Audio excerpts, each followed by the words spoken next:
오늘 읽은 본문은 이집트에서 나온 이스라엘 백성들이 르비딤이라는 곳에서 아말렉 족속과 싸워 큰 승리를 거둔 이야기입니다.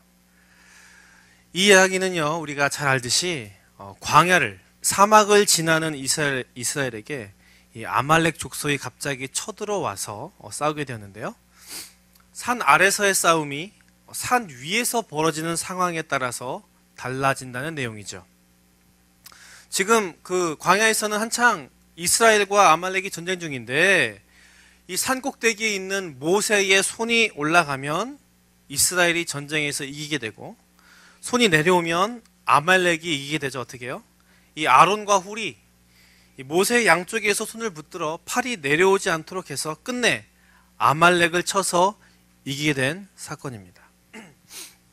근데 우리가 많이 듣고 성경의 이야기니까 당연하다고 생각하는 이 전쟁을 자세히 살펴보면 이 세상의 이치와 또 우리의 상식으로는 도저히 이해될 수 없는 비정상적인 전쟁의 결과라는 것입니다. 왜 그런가 하니 이스라엘을 쳐들어온 이 아말렉은요, 에서의 후손으로서 그 당시 사막에서 세력을 떨치던 유랑민족이었습니다. 여기서 그들이 유랑민족이라 함은 이 아말렉 족속이 이곳저곳 안 다녀본 곳이 없는 이 경험이 많은 것으로서요, 그 주위의 지형 파악에 탁월했다는 것을 의미하고요, 또 기동성이 뛰어났으며 싸움을 어떻게 해야 할지, 언제 공격하고 언제 뒤로 빠질지를 상황에 따라서 잘 알던 사람들이었다는 것을 의미합니다. 그런데 이에 반해서 이스라엘 백성들은 어떻습니까? 전쟁하고는 전혀 상관이 없는 사람들이었어요. 기껏해야 농사 짓고 또 흙으로 벽돌을 만든 사람이었어요. 그들은 전쟁의 노하우, 전술은커녕 손에는 아무런 그 무기도 없는 상태였죠. 기껏해야 농기구, 막대기로 전쟁에 나간 수준이었어요. 그런데 거기에다가 지금 이스라엘 백성들이 그 마음으로 완전히 바닥을 친 절망에 가까운 수준에 있다는 거예요.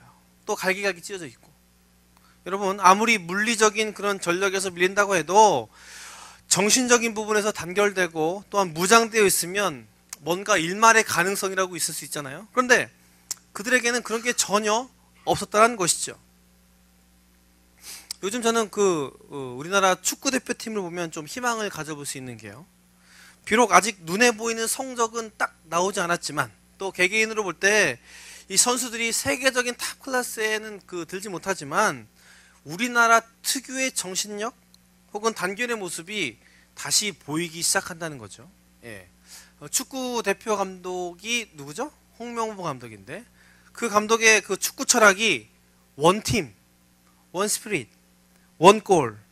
그래서 팀보다 위대한 선수는 없다는 게 그의 지론입니다. 근데 그런 거로 볼 때 2002년 월드컵의 4강 진출, 벌써 10년이나 지났는데요. 홈 어드밴티지네 뭐네 해서 말도 많았지만 아무리 그런 이점이 많아도 올라갈래야 올라갈 수 없는 4강에 우리나라가 올라간 게요, 단 하나의 목표를 향해서 하나된 정신력으로 한 몸을 이뤘기 때문에 그렇게 세계적인 팀들, 나라들을 이긴 것이 아니겠습니까?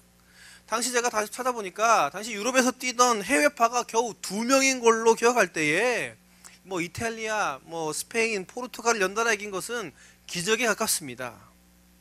다시 본문도 들어와서요. 그렇지 않아도 이 객관적인 전력에서 이스라엘이 아말렉의 상대가 안 되는데 그들은 정신적으로도 또 심리적으로도 전혀 상대가 안 되는 상황에 있었다는 말이죠. 그런데 거기에 엎친 데 덮친 격으로 이스라엘 사람들이요, 영적으로도 완전히 무능력한 상태에 있었다는 거예요. 성경을 볼 때 언제 좋았던 적이 있었겠냐만 지난주 설교 본문 기억하십니까? 바로 오늘 본문의 이전 상황을 보면 지금 싸움이 벌어지는 르비딤이라는 곳에서 그들은 물 문제로 다시금 하나님께 원망했습니다. 이 하나님께서는 너무나 화가 나셨지만 한 번 더 참으셔서 그들을 위해 물을 내셨어요. 그런데 이스라엘 백성들에게 어떻습니까? 지금까지의 기적과 은혜는 온데간데 없이 되어진 채 하나님에 대한 불신앙만이 가득한 상태였다는 것이죠. 즉 물리적으로, 심리적으로, 영적으로 그들은 승리는커녕 아말렉과 싸울 준비가 전혀 되어 있지 않았습니다. 특별히 오늘 이 아말렉이 쳐들어온 사건은 지금껏 있었던 그들의 위기와는 차원이 달라요. 왜? 홍해를 건넌 후 지금까지 있었던 어려움은 그들의 내부적인 어려움이었어요. 물이 없다거나 식량이 떨어졌다거나 뭐 그런 고통이죠. 그런데 지금 아말렉이 쳐들어온 것은 처음으로 생긴 외부적인 위기입니다. 그 위기 앞에 그들은 아마 멘붕 상태에 빠졌을 거예요. 그래서 불평이고 뭐고 너무나 급한 나머지 아말렉이 쳐들어왔기 때문에 그냥 싸우고 있을 뿐이었다는 얘기죠. 그런데 이런 이스라엘의 상태에도 불구하고 하나님께서는 이 싸움에서 그들을 승리케 하셨습니다. 그러기에 이 아말렉을 이긴 승리는 오직 누구 때문에? 살아서 역사하시는 하나님 때문에, 하나님으로부터 난 것임이 분명하다는 것이죠. 그래서 성경은 싸움의 양상이 어떻게 되었다고 말하고 있냐면 11절 말씀, 손 위에 모세가 손을 들면 산 아래에서 싸우는 이스라엘이 이기게 되고, 손을 내리면 산 밑에 이스라엘이 지는 되는 상황이 생긴다고 설명합니다. 다시 말해 이곳에서의 싸움의 승패가 좌우되는 게 뭐라고요? 첨단 무기도 아니고 군인의 수도 아니고 아주 뛰어난 전술도 아닌 우습게도 모세가 단순히 손을 드느냐 내리느냐. 그렇다면 여러분, 여기서 모세가 손을 든 행동은 어떤 것을 의미할까요? 이 모세가 손을 이 본문에서 드는 것에 대한 그 여러 주장들이 있는데요. 그 가운데 가장 지지받고 좀 그렇구나 라고 좀 옳다라고 생각되는 것이 세 가지로 정리될 수 있는데 한번 들어보세요. 첫 번째, 모세가 손을 드는 것이 바로 기도와 관련되어 있다는 것이죠. 본문에서는 이 행동을 기도와의 직접적인 관련성을 가지고 언급하지 않지만 이 주장은 가장 많은 그 지지를 받는 내용이죠. 왜 그런가 하니 모세가 지금껏 그리고 앞으로도 광야 생활 가운데 어려움과 문제를 만날 때마다 그 문제를 가지고 하나님께 중보의 기도를 드렸기 때문이에요. 그러므로 아말렉이라는 갑작스러운 위기 앞에서 모세가 손을 들어서 기도했다라는 것입니다. 두 번째 주장은 뭔가 하니 모세가 손을 드는 행동을요, 이스라엘의 초월적인 능력이 임하도록 하게 하는 행동이라는 거예요. 이 손은 성경에서 하나님의 행동과 능력의 상징이거든요. 그래서 중지의 도구이기 때문에 모세가 손을 든 건 하나님의 능력을 구하는 것이고 그 능력이 하나님께서 전쟁 가운데 임재했다라는 것을 보여준다는 거예요.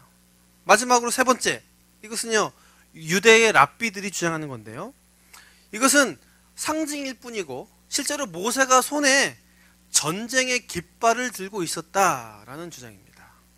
모세가요, 이 해가 질 때까지 산 꼭대기에서 손을 들고 있었다라는 기록은 전쟁에 참여했던 이스라엘 사람들이 모세를 계속해서 보았다는 것을 암시하는데, 이후에 전쟁 후 이 제단의 이름이 여호와의 깃발이라는 여호와 니시로 볼 때 모세가 그 산 꼭대기 위에서 깃발을 계속해서 흔들었다는 것이죠. 계속 병사들이 보이는 위치에서 흔들므로써 그들에게 용기를 불어넣어 주었다라는 것입니다. 여러분 생각에 어떤 것이 좀 일리가 있어 보여요? 첫 번째, 기도했다. 좋아요. 흔들어 봅시다. 많아요. 두 번째, 하나님의 능력을 구했다. 뭐 비슷한 내용이긴 합니다만, 좋습니다.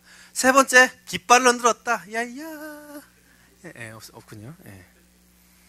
근데 중요한 건요, 이 세 가지 중에 정확히 그 손을 든다는 의미가 어떤 것인가라는 것보다 모세의 손을 든 행동이 이스라엘을 승리로 이끌었는데 이 싸움을 누가 했다는 거예요? 바로 16절 말씀, 하나님께서 하셨고 하나님께서 아말렉과 싸우셨다는 것입니다. 그러기에 우리가 피 터지고 생사를 넘나드는 전쟁과 같은 지루하고 정말 짜증이 나는 하루하루 가운데 하나님의 개입과 하나님의 승리와 하나님의 기적을 경험하기 위해서는 어떻게 해야 된다고요? 모세와 같이 손을 들어야 한다는 거예요. 그것은 여러 주장 중 가장 많은 지지를 받는 기도로서 할 수도 있고, 혹은 말씀을 읽음으로써 할 수 있고, 그 능력을 구함으로써 할 수 있고, 그리고 찬양을 드림으로 갖가지 하나님께 나아가는 방법으로 할 수 있습니다. 근데 문제는 우리가 과연 이 가운데서 어떤 것을 꼭 집어서 하나님께 나아갈 것인가가 아니라 어떻게든 하나님을 의지하느냐의 그 결과가 달렸다는 것입니다. 그러기에 우리가 감당할 수 없고 힘에 부치는 일을 만났을 때, 또 어려운 하루하루 가운데 하나님의 은혜를 구하고 하나님을 의지하는 여러분만의 손을 하나님께 들어야 합니다. 이 가운데 여러분들이 가장 할 수 있는 방법은 무엇입니까? 그것으로 여러분이 손을 들되 먼저는 일의 결과가 아니라 하나님의 존재, 하나님께 초점을 맞춰야 되고, 둘째는 포기하지 말고 끝까지 손을 들어야 합니다. 저를 포함한 수많은 사람들의 실수가 뭔가 하니, 먼저 삶에서요, 모세처럼 위기를 만났을 때, 위험할 때, 어려울 때 손을 들지도 않을 뿐더러 손을 드는 믿음의 행동을 할 때에 어때요? 우리의 바램과 우리가 바라는 유익을 구하면서만 하나님께 나아갑니다. 여러분, 구분을 잘 해야 할 것이요, 제가 하나님만 의지합니다, 하나님 도와주십시오 라고 나아가면서 그 결과를 구하는 것하고, 하나님 내가 지금 몇 천만 원이 필요합니다, 지금 내가 취업해야 됩니다, 학점 4.2가 나와야 합니다 라는 그 결과를 정해놓고 하나님께 나아가는 것과는 달라요. 저는 지금 우리가 하나님께 나아갈 때에 우리의 필요, 바램을 위해서 기도하는 게 나쁜 것이고, 그걸 구체적으로 기도하는 것이 좋지 않다는 말이 아닙니다. 그렇게라도 기도한다면 얼마나 감사한 일이겠어요. 그러나 우리가 결과를 미리 정해놓고 기도하는 게 아니라 먼저 하나님의 도우심을 구하고 그 하나님께 초점을 맞춘다는 것은 그분께 모든 것을 맡긴다는 의미이고요, 그 가능성을 나의 수준이 아니라 하나님의 수준대로 열어둔다는 말입니다. 놀라운 건, 이 말은 내가 지금 싸우고 있고 힘들어하는 이 삶 가운데, 전쟁 가운데 이기고 고통당하는 어려움을 해결하는 수준 이상의 것을 이끄는 통로가 된다는 거예요. 왜? 하나님은 우리의 생각과는 다르고요, 하나님의 방법은 우리의 방법과 달라요. 우리의 안에 있는 하나님의 존재는 실제 하나님의 모습으로 담아낼 수 없습니다. 제가 아이들을 키울 때 자주 겪는 일이요, 아이들에게 먼저 뭔가 필요한 게 있고 어떤 일이 생겼을 때에 그냥 엄마 아빠한테 얘기하면 다 해결될 텐데, 그뿐입니까? 오히려 더 좋은 것이 생길 수도 있는데, 글쎄 이 녀석들이 자기 수준에서만 말하고 해달라고 요구한다는 거예요. 저희 집에 에버랜드를 자주 가요.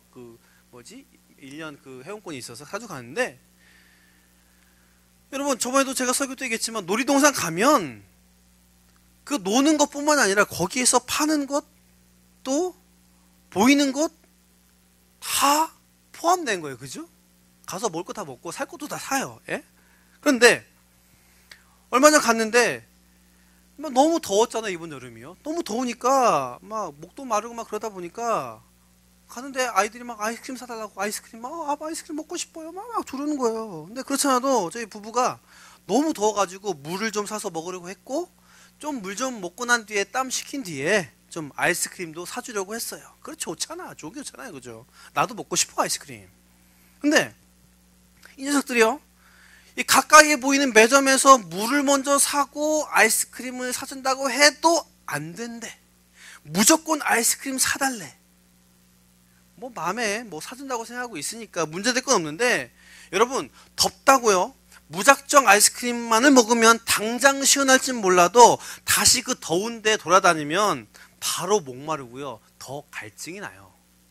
근데 애들 입장에서 어때요?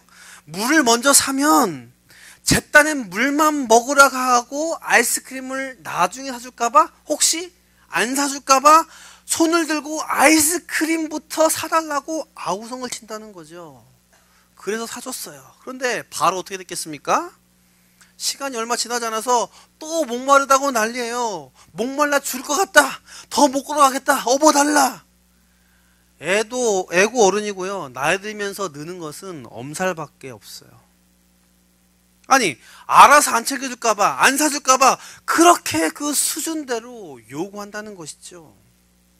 물론 오늘 본문에서 모세는 이 절체절명의 전쟁의 위기 가운데 전쟁에서의 승리를 놓고 하나님께 나아갔을 거예요. 그러나 모세가 구한 건 단순한 승리 이상의 하나님의 능력과 은혜였습니다. 오늘 말씀을 보면 모세는 싸움 전에 9절 말씀에 미리 여호수아에게 아말렉과 내일 싸우라고 말하고 자기는 산 꼭대기에 있을 것이다 라고 이야기합니다. 이것은 마치 출애굽 전에 하나님께서 각 재앙들을 내리실 것을 그가 미리 알고 그 뒤에 행한 것처럼 그는 하나님께로부터 전쟁의 승리가 있을 것을 미리 알고 미리 행했어요. 무슨 말입니까? 전쟁의 승리는 이미 그 손아귀에 있는 것이고 그 승리를 어떻게 이끄실 것인가에서부터 시작해서 그 승리로 인해 무엇을 얻을 것인가, 무엇을 그것을 통해서 하나님께서 알리실 것인가, 또 그 승리 너머에 우리에게 주시는 축복을 그가 기대하며 나아갔다라는 것입니다. 그러기에 우리가 손을 들매 있어서 단순한 승리, 어려움의 해결을 바라고 할지라도 먼저 그 하나님께 그 눈을 들고 나아갈 때에 우리의 바램뿐 아니라 상상할 수 없는 하나님의 더 큰 은혜의 손길을 경험할 수 있다는 거예요. 이것은 마치 빙하와 같습니다. 여러분, 그 빙하의 몇 %만이 바다 위에 보이는 줄 아세요? 10%가 안 돼요. 근데 이 바다 위에 떠 있는 빙하의 부분이 바로 우리의 결과, 우리의 바람이고, 바다 밑에 훨씬 더 크고 어마어마한 남은 부분이 가늠할 수 없는 하나님의 도우심과 손길인데, 우리가 하나님께 먼저 시선을 드리고 나아갈 때에 이 모든 것들을 경험할 수 있다는 것입니다. 한편 포기하지 말 것은 손을 들되 계속 손을 들어야 함을 의미해요. 모세는 손을 들었으되 하나님께서 끝내 이스라엘이 이기게 하시도록 손을 들었습니다. 승리는 물론 그것보다 더 큰 하나님의 은혜를 구하며 모세가 하나님께 나아갔지만 지금 자기 팔이 올라가느냐 내려가느냐의 그 싸움의 상황이 변한 것을 보고 모세는 팔을 내리지 못했습니다. 뭐 그럴 리야 없었겠지만 가정하에 모세가 만약에 팔이 아파서 손을 내렸다면 어떻게 됐을까요? 네. 이 전쟁에서 이스라엘이 승리했을지 안 했을지는 아무도 몰라요. 그렇지 않았겠습니까? 어쨌든 모세는 팔이 아픔에도 내리지 않았어요. 그러나 자신의 팔이 아픔보다 하나님의 역사하심이 더 큼을 알았기 때문에 그는 결코 포기할 수 없었죠. 근데 이것은 이 어려운 상황 가운데서도 또 그럴 힘, 여유, 에너지도 없을 상황에서도 끝까지 우리가 하나님의 능력을 구하고 끝까지 그분을 의지해야 함을 알려줍니다. 여러분, 그 누가 정말 힘들고 어려운 상태에서 또 한 치 앞도 볼 수 없는 상황 가운데 그렇게 한가하게 하나님께 나아갈 수 있겠습니까? 뼈가 부서져라 그 순간도 이래야 되고요. 1분 1초를 아껴서 해야 할 것들을 해야 하는데 언제 기도하고 언제 성경 봅니까? 안 그래요? 그런데 여러분 생각해 볼 것은요, 정말 바빠서 눈코 뜰 새 없이 정신 없어도 짧은 기도, 짧은 찬양, 짧은 묵상 할 수 없다고요? 엄밀히 말해서요, 그렇게 못하는 사람은 여유가 없어서가 아니라 마음이 없어서 못하는 겁니다. 그럴수록 우리는 마음을 하나님께 두어야 되고 그럴수록 하나님을 생각해야 돼요. 왜? 그 작은 상황, 그 작은 묵상, 그 작은 행동이 별것 아닌 것 같지만 그 상황을 뛰어넘는 하나님의 능력이 반드시 있기 때문입니다. 그리고 그 짧은 그 하나님에 대한 집중이 기적의 승리냐 아니냐를 구분짓는 통로이기 때문에 그렇습니다.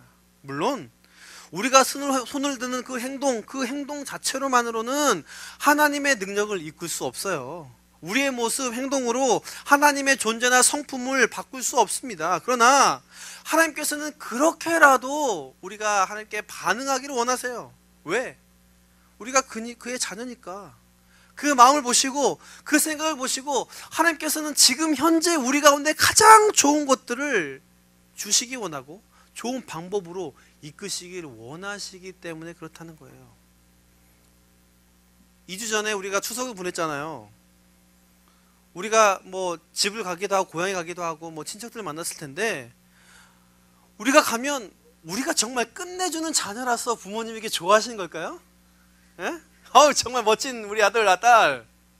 또 반대로 정말로 와 딸이 유산 1조 끝내주는 부모님이기 때문에 우리가 그렇게 기를 쓰고 가려는 걸까요?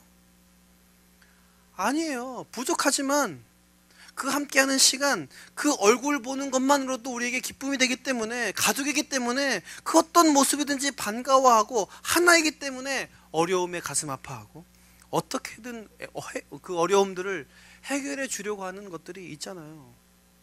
근데 감사한 건 우리가 하나님께 나아가는 그 손을 드는 그런 모습만으로도 우리의 시야가 하나님의 가능성과 그 능력으로 넓어지기 때문에 우리가 삶의 위기 가운데서도 하나님의 그 인도하심을 기대할 수 있고, 또한 버틸 수 있다는 거예요.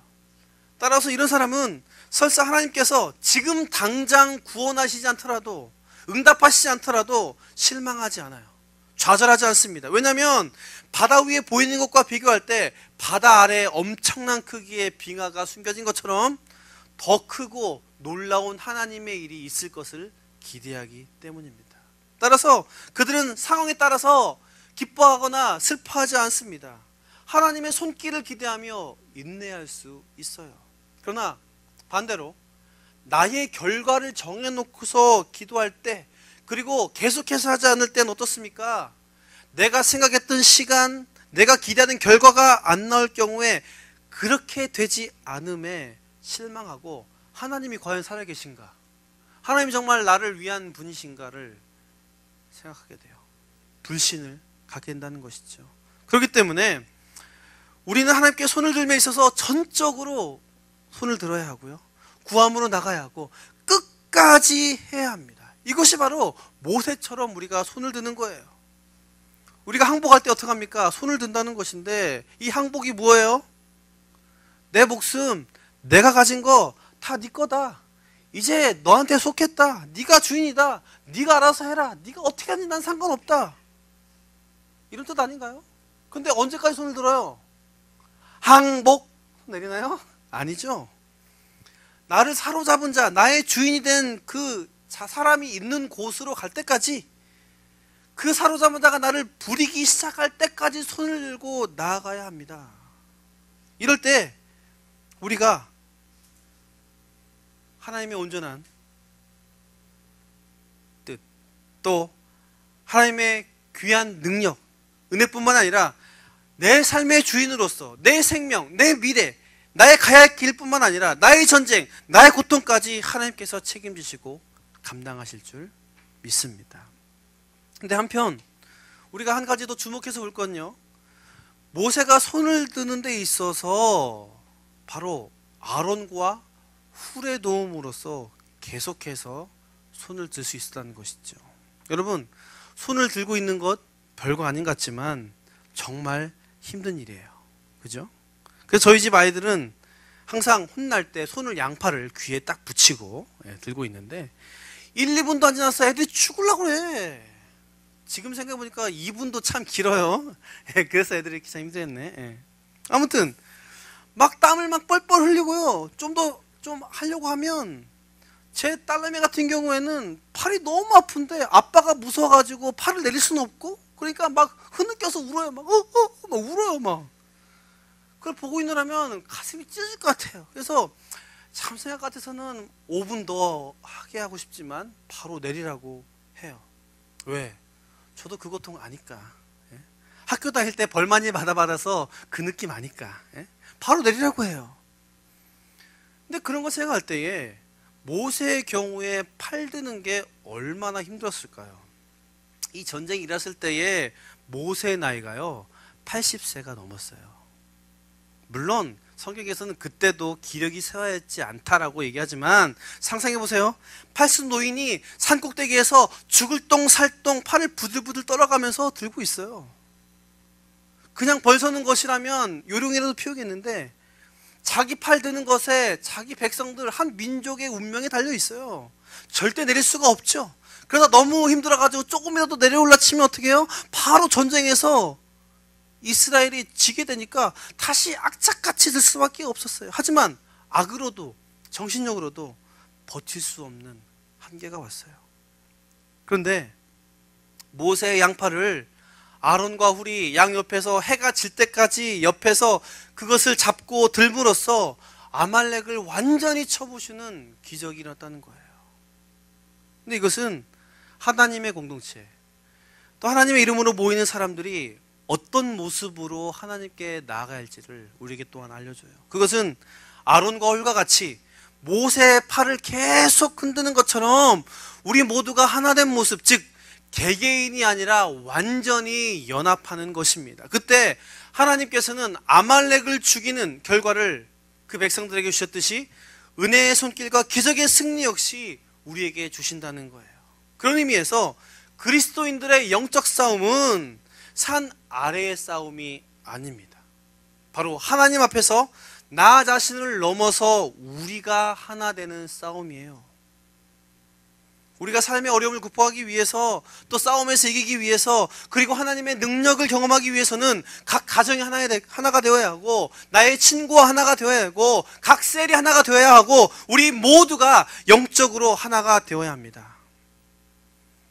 본문처럼 이렇게 팔을 드는 것으로, 즉 기도와 말씀과 찬양과 또 교제함으로 나 자신이 공동체와 하나가 될 때에, 또 나 자신이 하나님과 하나가 될 때에 모든 싸움은 이긴 것이며 이미 끝난 것입니다.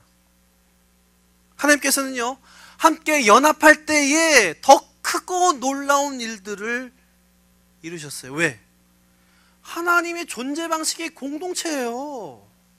서로가 서로의 사역을 돕고 하나됨으로 그 전능하심을 나타내고 그 일을 완성시키세요.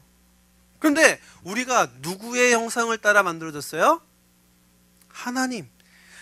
그 하나님의 형상을 따라 공동체로 하나로 되는 그런 모습으로 지어졌고, 우리를 셀, 교회로 부르셨다는 것이죠. 그렇기 때문에 우리 하나됨은 세상의 이치와는 달라요.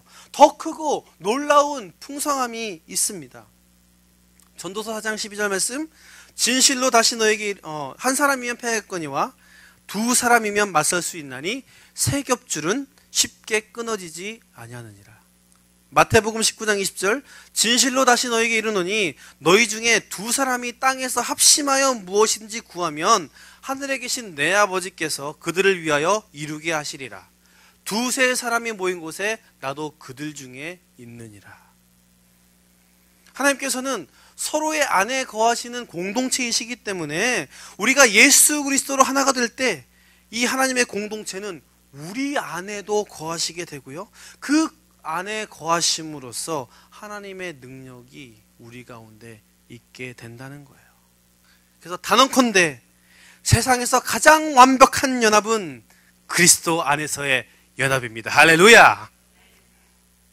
근데 문제는 우리가요, 이 아말렉과의 싸움을 이 손을 들므로 이기는 것이 아니라 내가 내 자신과 싸우고, 내가 내 친구와 싸우고, 내 윗사람, 내 교회에서의 리더십을 가진 사람과 싸운다는 거예요. 이것은 승리는 고사하고 지금 있는 삶을 유지하기도 힘들어요. 우리가 정말 싸워야 할 것은 외부의 아말렉인데, 반대로 우리는 나의 생각, 나의 친구, 내부의 대상과 전쟁하고 있다는 거예요. 오히려 영적으로 서로 세워주지 못할 망정 서로를 헐뜯고 세상과는 타협합니다. 그런데요, 참 제가 경험한 것이요, 정말 하나 되기 힘든 민족이 바로 우리나라 사람들이에요. 오죽했으면 그 초대 대통령께서 뭉치면 살고 흩어지면 죽는다 강조하셨겠어요. 예? 제가 뭐 수십 년 있진 않았지만 미국에 있으면서 경험한 것이요, 우리나라 사람만큼 서로 안 뭉치는 민족들이 없어요. 뭉치고 함께 하는 게 뭐야? 어떻게든 이용해 먹으려고 그러고 어떻게든 등쳐 먹으려고 눈이 시뻘개져 있는 게 한국 사람들입니다. 공감하시는가 본데? 제가 귀국하기 전에 좀 청년 사역을 좀 경험해야겠다 싶어서 한인교회에서 사역하려고 하는데 가장 친한 친구가 저에게 사역하기 전에 이런 얘기를 해줬어요. 너 가서 쓸데없는 얘기하지 말고 네 신상 정보 어떻게 왔는지 얘기하지 말고 사역만 해라. 왜? 괜히 다르겠다가 물건이라도 뭐 덤팅이 당할 수 있고 사기 당할 수 있으니까. 그래서 제가 속으로 설마 제가 그렇게 가는 교회가 그래도 텍사스 그 주에서 제일 큰 교회 중 하나이고 수준도 되게 좋아, 성도들도. 그래서 뭔 일 있겠냐 라고 했는데 가자마자 그곳에 있는 목사님이 저를 불러다가 말씀하시는 게 별의별 일이 많으니까 절대로 성도들과 개인적으로 만나지 마시고 사역을 하십시오. 목사가 뭐고 필요 없다는 거죠. 성도가 뭐고 필요 없다는 거예요. 그런데 여러분, 중국 사람들, 일본 사람들 어떤 줄 아세요? 미국 누가 오면 어떻게든지 그 사람이 정착하도록, 자립하도록 서로 십시일반 도와요. 차를 타고 하다못해 슈퍼를 가더라도 같이 해요. 그래서 끈끈한 공동체로 세워질 뿐만 아니라 다시 그 사람이 다른 사람을 돕게 합니다. 그리고 권리나 어떤 차별에 있어서, 이익이 있어서 손해보지 않도록 집단 행동하는데 끝내줍니다. 근데 우리나라 사람은 안 그래. 반대예요. 요즘 여러분, 일본에서 또 여러 가지 문제로 우리가 좀 분노할 일이 많죠. 뭐 위안부 문제, 독도 문제, 그리고 과거사 문제. 그런데요, 우리가 그것에 대해서 욕은 하는데 이것에 대해서 뭔가를 일할 수 있는, 대항할 수 있는 하나가 안 돼요. 그 사람들은요, 안 좋은 것에 대해서도 똘똘 뭉쳐요. 그런데 우리는 욕만 할 뿐이지 그렇게 하나가 되도록 하지도 않아. 신앙도 마찬가지입니다. 그렇지 않아도 요즘 기독교에 대한 그런 비판과 공격이 많잖아요. 근데 이 상황 가운데 우리가 더 뭉쳐야 되고 기도해야 되고 뭔가라도 좀 으쌰으쌰 해야 되는데 서로 지지고 볶고 싸우기 바빠. 하나가 되어도 쉬운 산을판에 쟤는 이래서 싫고 저 집단은 우리와 안 맞아 싫고 쟤네는 재수없어서 싫고 셀 모임도 싫고 교회도 싫고 모르겠다 다 흩어져.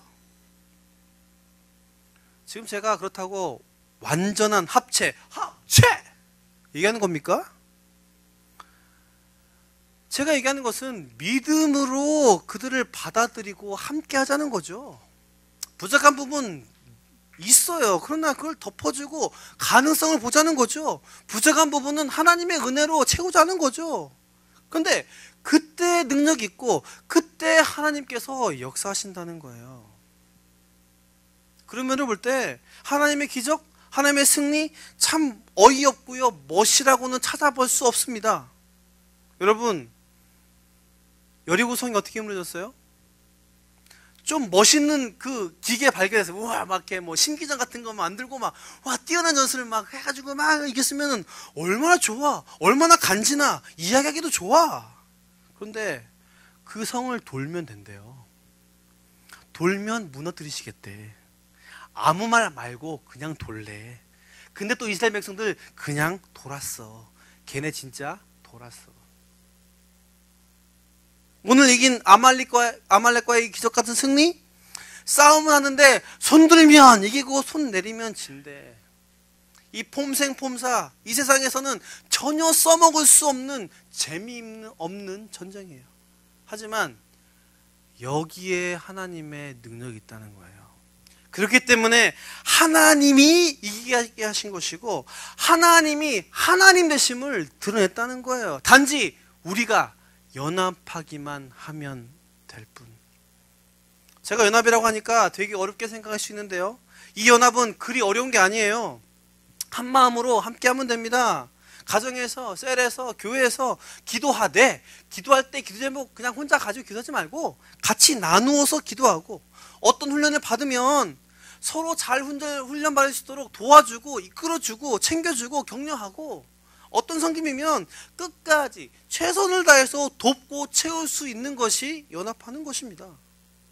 그뿐입니까? 예배에 잘 안 나온 사람 있으면 다음에 나오든 안 나오든 간에 상관없이 전화해서 안부 계속 묻고요, 계속 교제해야 되는 거예요. 또 옆 사람이 자면 옆구리 쿡쿡 찔러서 깨워서라도 하나님께 예배하도록 해야 되는 게 연합하는 거예요. 실수와 잘못한 부분이 있으면 어때요? 기도도 하고 일깨워줘야 합니다. 이것이 하나로 연합하는 것입니다. 제가 연합하라고 하니까 혹시 여러분 중에 그렇다면 어떤 사람과 연합할 것인가 생각하는 분 계십니까?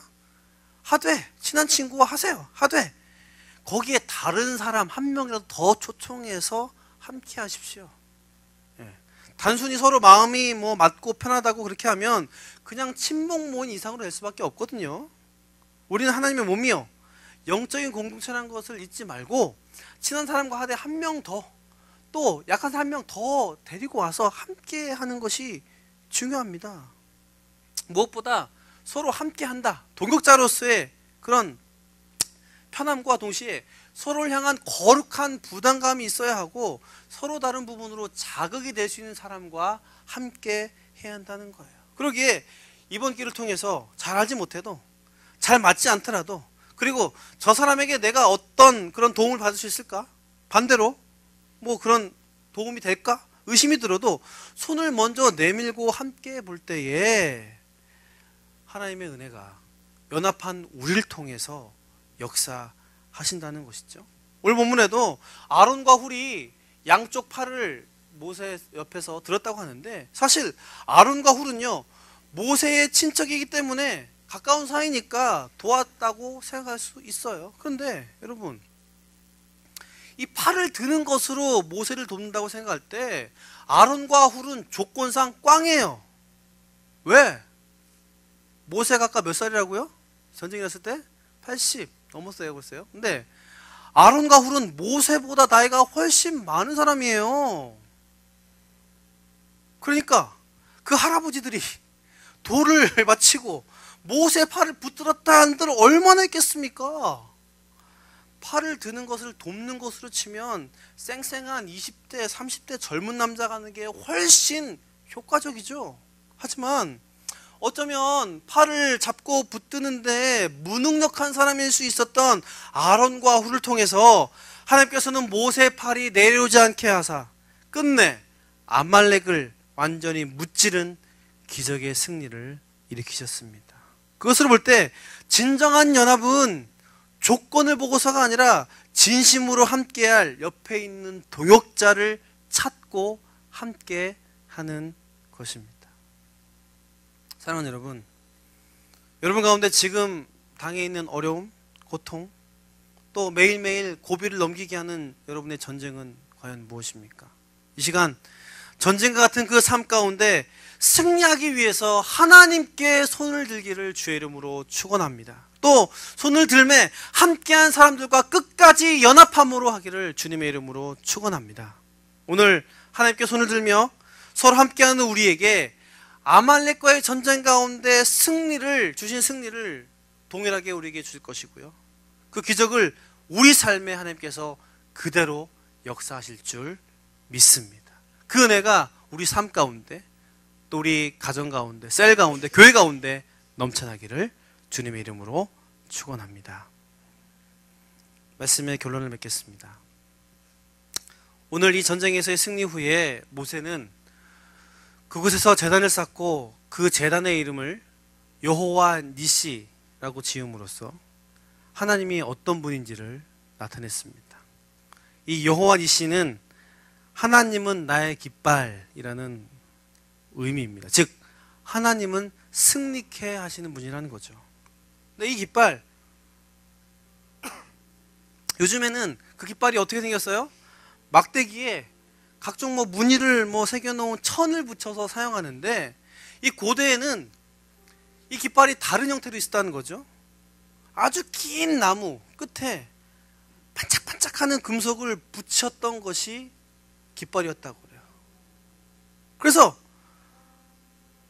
이 깃발을 어디선지 딱 들면은 어디선지 그 빛나는 금속을 볼 수 있어서 그것을 보고 병사들이 막 용기를 얻고 집중함으로 전쟁할 수 있었다는 것이죠. 우리가 영화를 봐도 그렇잖아요. 전쟁을 시작할 때 전쟁 중에 막 깃발을 막 그 나팔을 불면 그걸 보고 병사들이 막 사기가 막 올라가고 힘을 내죠. 보는 우리도 가슴이 막 비장해지는데, 그런데 그 깃발이 우리가 누구인지, 왜 여기 있는지, 그리고 어떻게 할지를 알게 하고 그 깃발이 나를 응원해 주는데, 오늘 본문에서 말하기를 바로 하나님이 우리의 깃발이 되어주시고 하나님이 우리를 응원하고 계신다는 거예요. 그냥 금속도 아니고 어떤 왕도 아닌 하나님께서 나를 붙잡고 계시다는 것입니다. 그렇기 때문에 이 사실로 볼 때 우리에게 있는 그 어떤 어려움과 고통은 문제가 되지 않아요. 삶 가운데 벌어지는 아주 처절한 전쟁은 아무것도 아닙니다. 그 하나님이 나를 돕고 응원하신다는데 어떤 것이 어렵겠어요. 단 우리가 그 하나님께 손을 들고 함께 연합함으로 나아가기만 하면 될 뿐. 사랑하는 여러분, 이 시간 하나님이 여러분의 깃발이 되심을 믿으십시오. 그리고 그 전능하신 하나님이 여러분을 돕고 붙잡고 계심을 믿으십시오. 그 하나님을 믿으며 나아갈 때에, 특별히 손을 들고 그분께 내어 맡기며 나아갈 때에 주시는 하나님의 놀라운 손길이 여러분의 삶을 조정하시고 붙드실 뿐 아니라 이기게 하실 줄 믿습니다. 그 은혜가 우리 삶 가운데, 우리 공체 가운데 넘쳐나기를 주님의 이름으로 축원합니다.